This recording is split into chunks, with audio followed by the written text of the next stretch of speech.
Good evening. Welcome to this evening's James Gregory lecture. For those of you who are attending for the first time, these lectures are part of a program called Scientists in Congregations Scotland, which is being funded by a generous grant from the John Templeton Foundation. If you'd like to find out more about this program, please visit our website at www.sicscotland.org. I would also encourage you to check out the website for these James Gregory lectures, where you will be able to find information about the two upcoming lectures as well as video recordings of past lectures. On that note, the final two lecturers for this series of James Gregory lectures are going to be Alistair McGrath and Jennifer Weissman. I should mention that the date for Jennifer Weissman's lecture has recently been changed to April 18th. But again, details for this lecture can be found on the website. Another exciting event that is coming up on the 23rd of February is the performance of the critically acclaimed the God Particle, which will take place at St Andrew's Episcopal Church. Up there at the front are some flyers for this event, alongside the handout for this lecture. I'll also put out some forums where you can leave your information if you'd like to receive emails about future James Gregory lectures. Now, to introduce this evening's speaker. Professor Eleonore Stump is the Robert J. Henley Professor of Philosophy at St. Louis University. Professor Stump is widely regarded as one of the world's top Christian philosophers, and she was past president of the Society of Christian Philosophers. She is also one of the world's leading experts on Thomas Aquinas. She has published extensively and broadly in both of these areas. Of particular note is her treatment of the problem of evil in her book Wandering in Darkness, Narrative and the Problem of Suffering. This book is easily one of the best books out there addressing the problem of evil. And I would strongly encourage anyone who is wrestling with this problem to check it out. I might also add it is very well written and very readable. Professor Stump's major study on Aquinas is widely seen to be one of the foremost books on Aquinas. Indeed, Fergus Kerr described it as an astounding achievement that will not be superseded for decades. As many of you will know, Aquinas is one of, if not the, most important figures for helping us understand God and the natural world. So we really are blessed to have the company of a world expert for these lectures with us this evening. Without further ado, it is a huge honour and a tremendous privilege to welcome Professor Stump here this evening to present on natural law, metaphysics, and God as creator.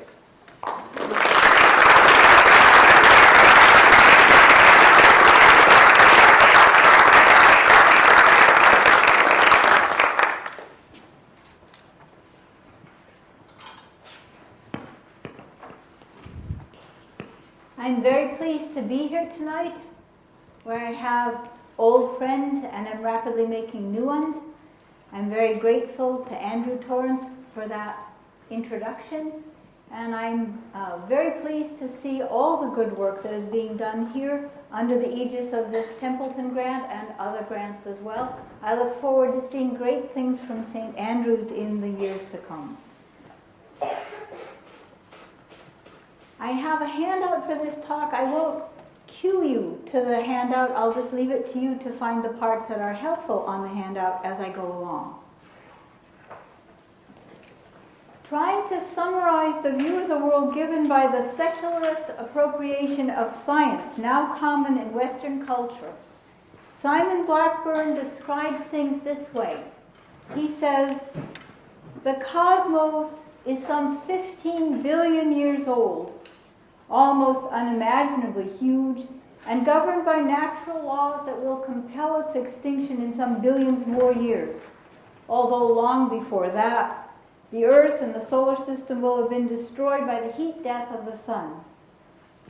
Human beings occupy an infinitesimally small fraction of space and time, on the edge of one galaxy among 100,000 million or so galaxies.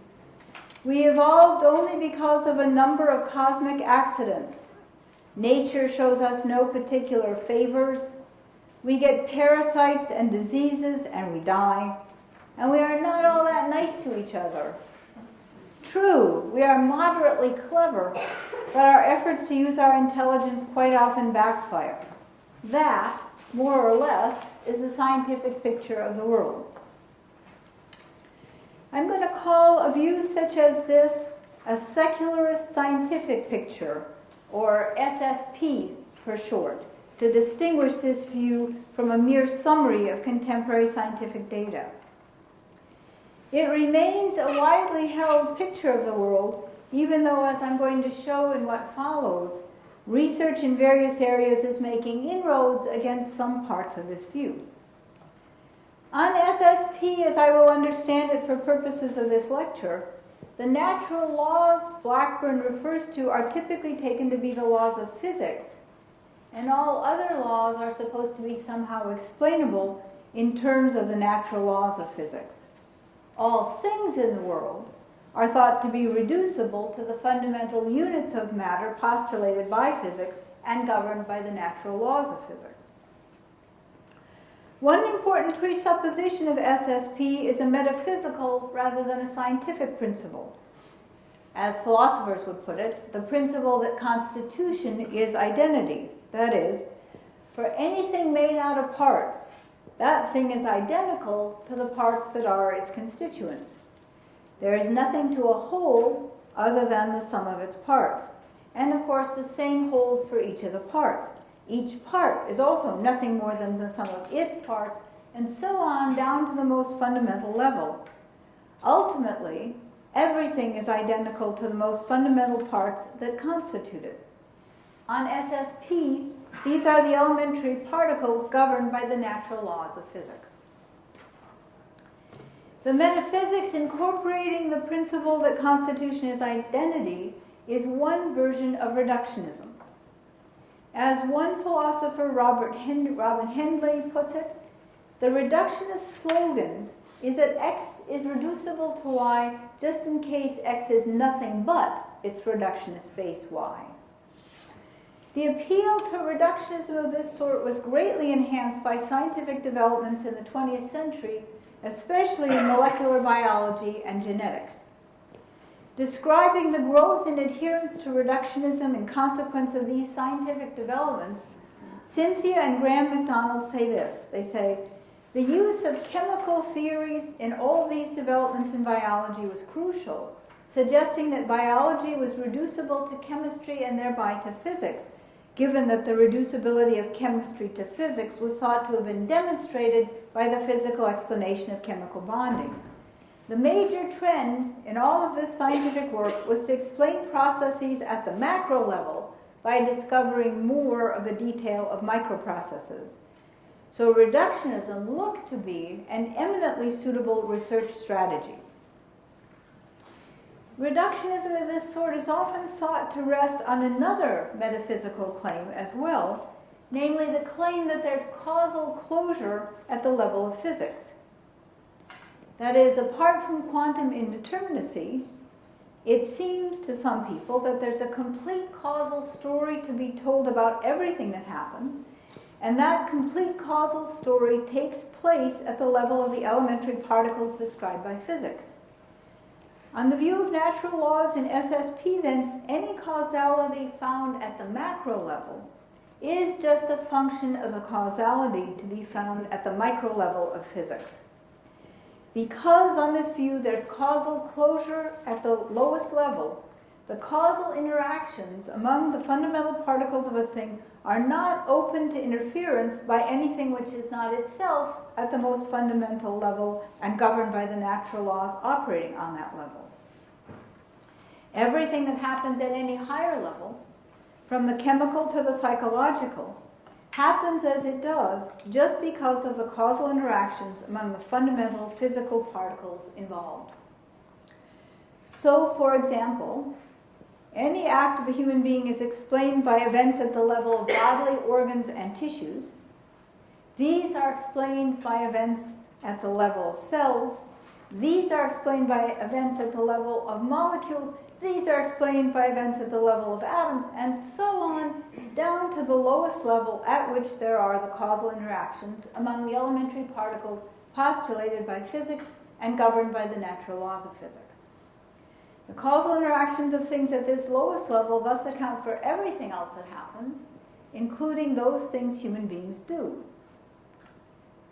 Or to put the point of this picture in a more provocative way, on SSP, love and fidelity, creativity, the very achievements of science, and any other thing that makes human life admirable or desirable is itself just the result of the causal interactions of elementary particles in accordance with the natural laws of physics.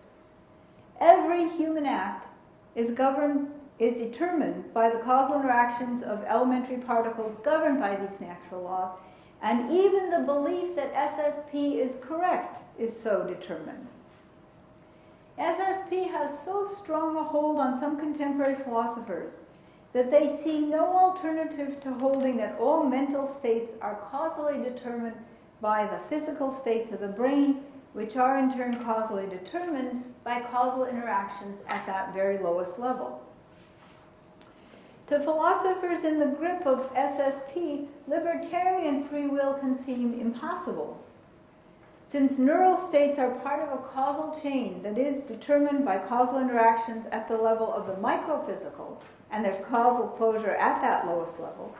Not only states of the will, but in fact all mental states, considered as mental, seem just causally inert. It's not surprising then that as regards freedom of the will, philosophers who accept something like SSP tend also to accept compatibilism, the theory that a will of a human person can be both free and also causally determined. Compatibilism appears to be a sort of corollary to the scientific picture that embraces reductionism and causal closure at the microphysical level. If all macro phenomena are reducible to microstructural phenomena, and if there's a complete causal story to be told at the micro level, then whatever control or freedom we have as macroscopic agents has to be not only compatible with, but in fact just is, a function of the complete causal story at the micro level. For many people, me included, the implications of SSP seem highly counterintuitive. Is everything really completely determined by causal interactions at the microphysical level? Could it really be that the mental states of a person are causally inert as far as his own actions are concerned? Could an act of will really be both free and yet also causally determined? It's instructive to reflect on SSP by contrasting it with the very different view of the world held by the medieval philosopher Aquinas. Aquinas talks about natural law too, but as is well known, the notion of natural law in the thought of Aquinas is nothing like the thought of natural law in SSP. With respect to the notion of natural law in Aquinas' thought, human persons and human agency are not rendered marginal or even invisible, as they seem to be in SSP. Rather, human persons and human agency are at the center of the discussion. So I want to say just a very few things about natural law in Aquinas' worldview to show you the contrast. When Aquinas explains his notion of natural law, he says that the natural law is a participation on the part of the human person in the eternal law in the mind of God. And when he explains that eternal law, he says that it is the ordering of all created things as that ordering is determined in the mind and will of the Creator. For a created person to participate in the eternal law of God, then, is for that person to have a mind and will which reflect their origin in the Creator. The natural law in created human persons is an analog of the eternal law in the mind of God. The ordering of creation in the eternal law includes all the organization of the created world, but it is the moral ordering that is at the heart of the natural law. A human person's intellect has enough of the light of reason to be able to discern what is good and what is evil, and a human will has enough natural inclination to follow reason's light. So the natural law in a created person is a participation in the Creator in two ways. First, by way of knowledge about good and evil, and secondly, by way of an inward principle in the will that moves to action in accordance with the deliverances of the intellect. Aquinas also describes law in general as an ordinance of reason for the common good which is made by the person who has the care of the community and which is promulgated. So a question arises for Aquinas whether natural law is also promulgated. And in reply he says that the natural law is promulgated just in virtue of the Creator's instilling it into a created person, in the intellect as a matter of natural knowledge, and in the will as an innate inclination for the good. Even so, Aquinas thinks, the will is master of itself and free. Contrary to the compatibilist account of free will typically taken to be implied by SSP, for Aquinas the will is free in the strong sense that nothing, not even the intellect, not even God, acts on the will with efficient causation. Although the general precepts derived from the divinely implanted habit of knowledge in the intellect can't be totally wiped out, secondary precepts derived from these general precepts can be blotted out by human moral evil. And even the application of the most general precepts to particular actions can be hindered by the effects of moral evil on a person's intellect. Aquinas makes an analogous point as regards the natural inclination to act in accordance with the good. He argues that even the natural inclination to the good can be undermined by human evil.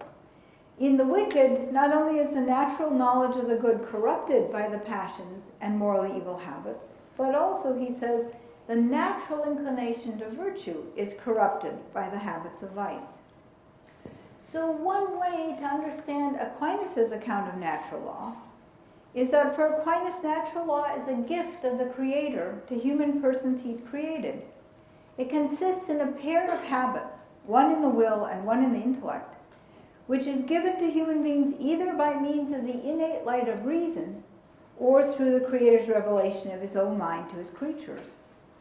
Although these gifts are implanted, they are so far in the control of the creature that a person's exercise of his free will and evil acts can corrupt them. So nothing about God's rendering the natural law innate in human persons takes away from human persons their free agency. That's a very fast summary of Aquinas on natural law, with many bits that need further discussion. But this is what I want to say about that brief summary. Just as many people find the implications of SSP counterintuitive, so for many people, the implications of Aquinas' account of natural law, grounded as it is in his theology, those implications seem highly counterintuitive too. Can everything in the world really be traced back to an omnipotent, omniscient, perfectly good Creator? Could it really be the case that a human person has the causal powers of intellect and will that reflect the eternal law in the mind of the Creator? Or to put the same question in a less theological way, could the action of something at the macro level, such as a human being, exercise causality from the top down, as it were, without being itself causally determined at the micro level? Could it really be, for example, that human beings have free will in a libertarian sense? Any attempt to hold in one view the very different notions of natural law in SSP and in the worldview of Aquinas can result in vertigo. They're dizzyingly different, these two pictures. How is one to understand the differences in worldview between the two?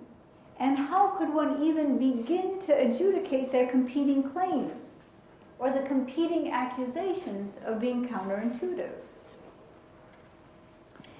It's profitable to begin by considering their highly various metaphysics. As has often been remarked, one notable difference between the notion of natural law in SSP and the Thomistic notion of natural law is that for Aquinas, but not for SSP, natural law is the law of a lawgiver, whose mind is the source of the law, and whose care for other persons leads him to promulgate the law.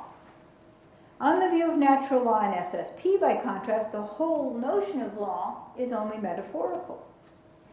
A natural law of physics is a generalization describing the nature of the world at the microphysical level. It's not prescriptive, it's not promulgated, and it's not the result of an act of intellect and will on the part of a lawgiver. This dissimilarity in the notion of law is, of course, correlated with a much greater difference as regards the ultimate foundation of reality.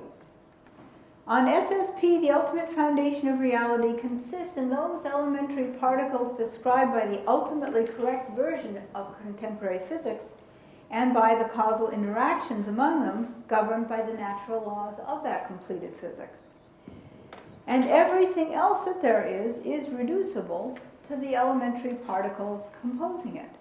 Persons are no exceptions to this claim. Persons, too, are reducible to the elementary particles that constitute them. So, at the ultimate foundation of all reality, there is only the non-personal. What is challenging for SSP, therefore, is the construction of the personal out of the non-personal. The mental states of persons, their free agency, their relations with each other, all have to be understood somehow as built out of the physically determined interaction of the non-personal. On Aquinas' view, things are exactly the other way around. That is because for Aquinas, the ultimate foundation of reality is God the Creator, who consists in the three persons of the Trinity. Now, I do understand that on the doctrine of the Trinity, the word person is used in a technical sense. But even on that technical sense, each person of the Trinity has mind and will. And so it is also true that each member of the Trinity counts as personal in our ordinary sense of person, which is something characterized by mind and will. Here's the important point I want to make on this score. On the doctrine of the Trinity, none of the persons of the Trinity is reducible to anything non-personal. That is, it's not the case that the persons of the Trinity are reducible to the Godhead, or to being qua being, or to anything else at all. So on the Thomistic worldview, the ultimate foundation of reality is precisely persons.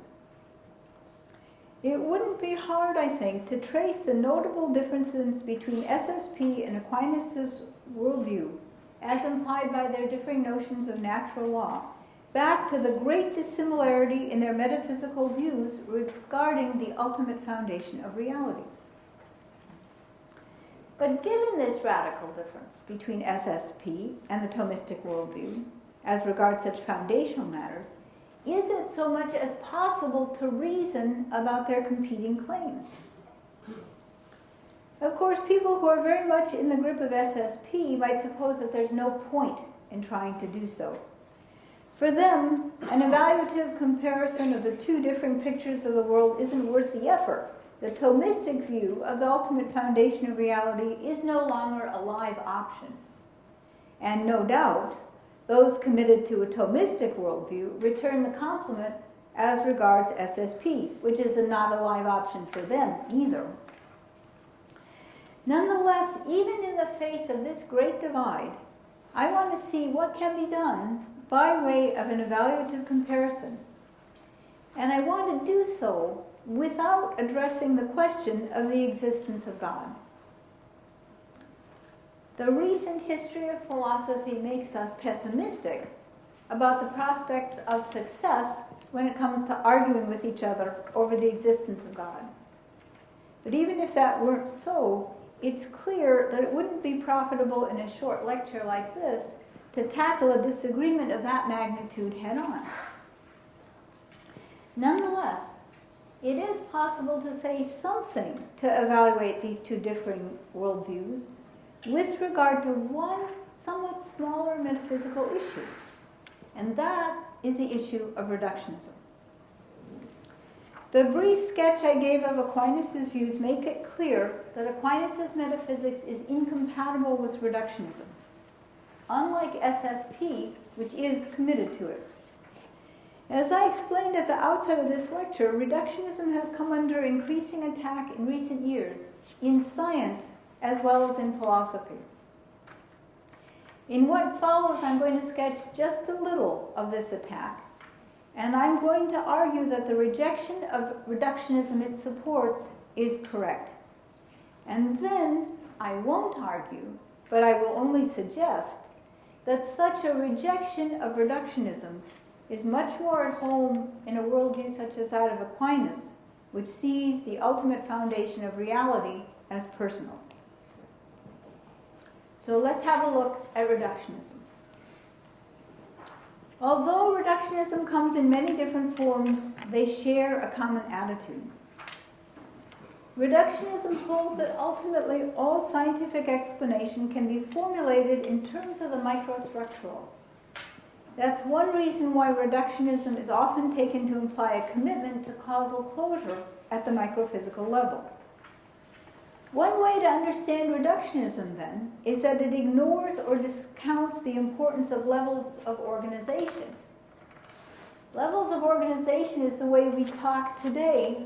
Aquinas' term for this, taken from Aristotle, would have been not levels of organization, but form, hylomorphic form, and the causal efficacy of things in virtue of their hylomorphic form.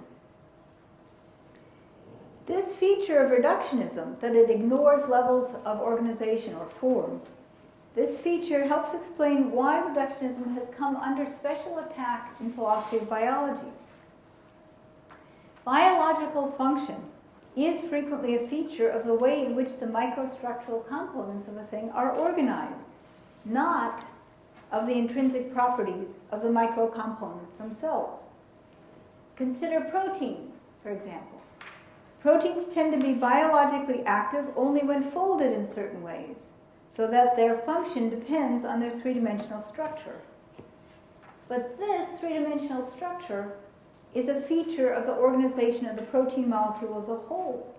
It can't be reduced to the properties of the elementary particles that make up the atoms of the molecule.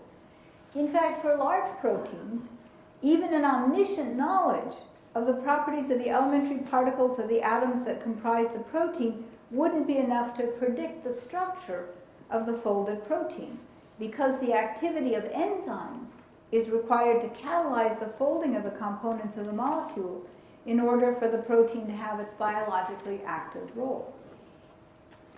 In his magisterial attack on reductionism, taken from the perspective of philosophy of biology, the atheistic philosopher John Dupre takes the examples in his argument against reductionism from ecology and population genetics, not from molecular biology.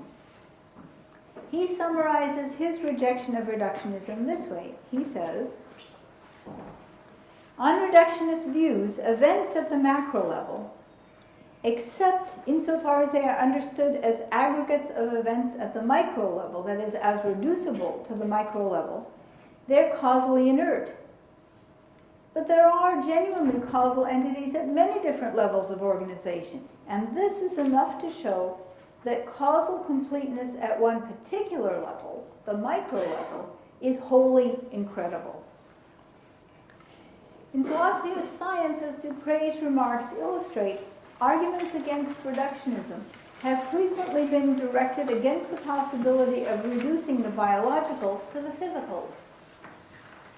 But analogous arguments can be used to undermine even the project of reducing the chemical to the physical. So consider, for example, the chirality or handedness of a molecule. The same constituents of a molecule can form different chiral analogs, or as they're called, enantiomers, depending on whether those very same constituents are organized in a left-handed form or a right-handed form. It turns out that enantiomers of the very same molecule can behave differently. For example, different enantiomers of organophosphates, which are a mainstay of insecticides, have radically different toxicities for freshwater invertebrates. So if you're a great chemical company and you test for the ecological safety of one enantiomer, you can get very misleading results about the safety of your insecticide. You've got to check for the other enantiomer as well. Each enantiomer has its own form or organization, and the causal power of the enantiomer is a function of the configuration of the whole. In a detailed defense of the claim that the chemical can't be reducible to the physical, the philosopher Robin Hendry takes as one of his examples ethanol and methoxymethane. He says, these are distinct substances, even though each contains carbon, oxygen, and hydrogen in the molar ratios 2 to 1 to 6. Clearly, the distinctiveness of ethanol and methoxymethane as chemical substances must lie in their different molecular structures, that is, the differing arrangements of the atoms in space.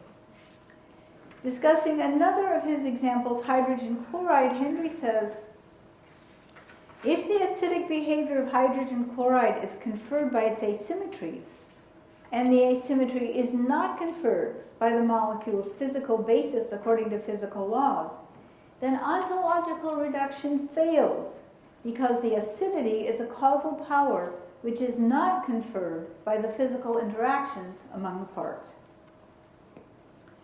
In addition to works such as this in the philosophy of biology and the newly developing philosophy of chemistry, there have also been attacks on reductionism in recent work in philosophy of mind and metaphysics. This work has attempted to undermine the credibility of the claim that there's causal closure at the microphysical level. So, for example, Alexander Bird has argued that a substance is what it is in virtue of having the causal powers the substance has. It couldn't be the substance it is and have different causal powers. For philosophers such as Bird, causal powers are vested in substances, they're not vested in events, and all causation is substance causation, not event causation.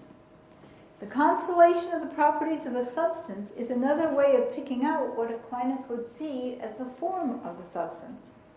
For Bird, then, as for Aquinas, the form of a substance, its constellation of properties, gives that substance certain capacities for causal power, for acting. A substance can act to exercise the causal power it has in virtue of its form or configuration. And for this reason, a causal chain can be initiated by any substance at any level of organization. And so there can be top-down causation as well as bottom-up causation. One way to think about such recent anti-reductionist moves in philosophy is to see them as adopting a neo-Aristotelian metaphysics of a Thomistic sort. For Aquinas, a thing's configuration or organization, its form, as he would say, is also among the constituent of things, and the function of a thing is consequent on its form. On philosophical views such as these, a thing is not just the sum of its parts. Reductionism fails, and there is not causal closure at the microphysical level. The component parts of a whole can sometimes explain how the whole does what it does, but what the whole does has to be explained as a function of the causal power had by that whole in virtue of the form or configuration of the whole. Some contemporary philosophers of mind, such as E.J. Lowe, for example, suppose that similar lessons apply with regard to the mind and to mental states. Like Bird and others, Lowe has argued that genuine causal powers belong only to substances, and that substances have the causal power they do in virtue of the properties or the form of the whole. On Lowe's view, a mental act is an exercise of the causal power had by a human being in virtue of the whole complex organization had by human beings. I think that recent discoveries in neuroscience and developmental psychology suggest that we should go even further in this anti-reductionist direction. These recent neuroscientific and psychological discoveries suggest that in order to understand some human cognitive capacities, we need to consider a whole system that comes into existence only when two people are acting in concert with each other. Research on some of the deficits of autism have helped to make this clear. Autism in all its forms is marked by severe impairment in what some psychologists and philosophers call mind reading. We're now beginning to understand that mind reading is foundational to an infant's ability to learn language or to develop cognitive abilities in other areas as well. For an infant to develop normally, it requires mind reading. The infant's normal system has to be employed within the active functioning of a larger system composed of at least two persons, the infant and the infant's primary caregiver. This system employs and requires shared attention, or as we say now, joint attention between a child and its caregiver. It is not easy to give an analysis of joint attention. Very easy to recognize it, but hard to give an analysis of it. One developmental psychologist, Peter Hobson, says joint attention occurs when an individual is psychologically engaged with someone else's psychological engagement with him or with the world. Researchers are now inclined to think that there is a foundational deficit in autism which has to do with dyadic shared attention or dyadic joint attention. One scientist says dyadic joint attention is the most direct sharing of attention and the most powerful experience of others' attention that one can have. Dyadic shared attention is what we find when mother and infant are looking into one another's eyes. Mutual gaze is one way of having dyadic shared attention. Many lines of research are converging to suggest that autism is most fundamentally an impairment in this capacity for dyadic joint attention. Trying to summarize his own understanding of the role that the lack of dyadic shared attention plays in the development of autism, Hobson says that autism arises because, quote, of a disruption in the system of child in relation to others, unquote. By way of explanation of that funny phrase, Hobson says this.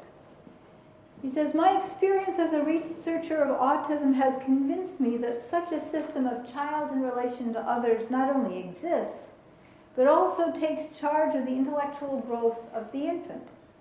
Central to mental development is a psychological system that is greater and more powerful than the sum of its parts. The parts are the caregiver and her infant. The system is what happens when they act and feel in concert. The combined operation of intellect in relation to caregiver is a motive force in development, and it achieves wonderful things. When it does not exist and the motive force is lacking, the whole of mental development is terribly compromised. At the extreme, autism results. On Hobson's views, then, autism cannot be explained apart from a complex system consisting of two human beings, an infant and the primary caregiver. Any attempt to explain this system in terms of reductionism and causal closure at the microphysical level would lose the understanding of the jointness in joint attention, which is critical for normal infant development. On the contrary, as the phrase indicates, joint attention cannot be understood even just by reference to one human being taken as a whole, to say nothing of the lowest level components of a human being. Rather, joint attention has to be understood in terms of a system comprising two human beings acting together. This system enables the dyadic shared attention, which in turn enables the connection necessary for typical infant development. So, what's the moral of the story? Well, SSP supposes that all macro phenomena are reducible to micro-level phenomena, and that there's a complete causal story to be told at the micro level. The converging lines of research in the sciences and several areas of philosophy, however, make a good case that reductionism is to be rejected. And if reductionism is rejected, then it is not true that everything is determined by causal interactions at the level of the microphysical. And it is also not the case that things at the macro level are causally inert. Rather, causal power is associated with things at any level of organization in consequence of the configuration or form of those things. For SSP, whatever control or freedom human beings have as agents at the macro level has to be not only compatible with, but in fact dependent on, the complete causal story at the micro level. But if reductionism is rejected, as the new work in philosophy and the sciences suggest it should be, then there can be causal efficacy at various levels of organization, including at the level of human agents. A person's intellect and will can exercise real causal efficacy from the top down, as Aquinas supposes they do. Dupré puts the point this way. He says, there is no reason why changes at one level may not be explained in terms of causal processes at a higher, more complex level. In the case of human action, the physical changes involved in and resulting from a particular action may perfectly well be explained in terms of the capacity of the agent to perform an action of that sort. He can take this position because, having rejected reductionism, he's free to hold, as he says, that human beings have all kinds of causal capacities that nothing else in our world has. He says there's no good reason for projecting these uniquely human capacities in a reductionist style onto inanimate bits of matter. Nor is there anything ultimately mysterious about particular causal capacities being exhibited uniquely by very complex entities. On views such as Dupré's, there is nothing mysterious about assigning such causal capacity, such causal power to human beings. On the contrary, compatibilism looks like an unnecessary concession, an attempt to preserve what we commonly believe about our control over our actions in the face of a mistaken commitment to reductionism. With reductionism rejected in favor of a metaphysics that allows causal power vested in substances at any level of organization, the causality exercised in libertarian free will is one more case of a kind of causation that even a water molecule can manifest. In a metaphysical system of this anti-reductionist sort, the place of persons is not imperiled. In fact, even a human pair bonded in love, as a mother and child are, can be a whole with causal power vested in their bondedness. So where does all this get us? Where does it leave us? This is what I want to say in conclusion. If reductionism is rejected, as the work I've canvassed argues it should be, then with respect to this one issue, the Thomistic worldview is more veridical and more worthy of acceptance than SSP is. By itself, of course, this conclusion certainly does not decide the issue as regards the main disagreement between SSP and the Thomistic view. This conclusion can't adjudicate the issue regarding the ultimate foundation of reality. It can't tell us whether or not God exists. And so, as far as the evidence canvassed in this lecture is concerned, the central disagreement between SSP and the Thomistic view remains an open issue.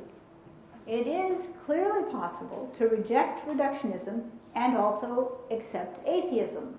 John Dupré does that, for example. For that matter, it should be said, it is also possible to reject atheism and accept reductionism. You can be a religious believer and a reductionist. As I've described it, SSP is a secular view that combines contemporary scientific theories with certain metaphysical claims. But it's possible to have an analog to SSP in which a reductionist scientific view of the world is combined with a commitment to religious belief, even religious belief of an Orthodox Christian sort. That is, SSP can have a theistic analog, which includes most of the scientific and metaphysical worldview of SSP, but marries that worldview to a belief in an immaterial creator. So consider, for example, Peter van Inwagen's explanation of God's providence. I'm just about to say something negative about these views of Peter van Inwagen's, so I need also to tell you that Peter van Inwagen is my very dear friend. I think he's a terrific philosopher, and I think you should listen to whatever it is he says or writes. I still think, on this one issue, he's wrong. Trying to explain God's actions in the created world, van Inwagen says that God acts by issuing decrees about elementary particles and their causal powers. He says, God's action consists in his issuing a decree of the form, let that particle now exist and have such and such causal powers. For van Inwagen, apart from miracles, God's actions in the world consist just in creating and sustaining elementary particles and their causal powers. This, van Inwagen says, is the entire extent of God's causal relations with the created world. And you can see why he would say that if you accept reductionism. Now, what I would say is, for most people conversant with religious discourse in the Judeo-Christian tradition, this religious analog to SSP will seem a very odd mix. Could it really be possible, as van Inwagen is apparently claiming, that decrees concerning the existence and causal powers of elementary particles exhaust the rich panoply of divine interaction with human persons that Judaism and Christianity have traditionally ascribed to God? Most Orthodox adherents to Judaism and Christianity have assumed that God not only creates particles, but that he also creates persons. He doesn't just sustain particles, he sustains persons. And he doesn't just issue decrees about particles, he engages in personal interaction with human beings. On this view, God not only issues decrees about particles or anything else, God also cajoles, threatens, instructs, illumines, demands, comforts, and asks questions. At the heart of all these activities is direct interaction between persons.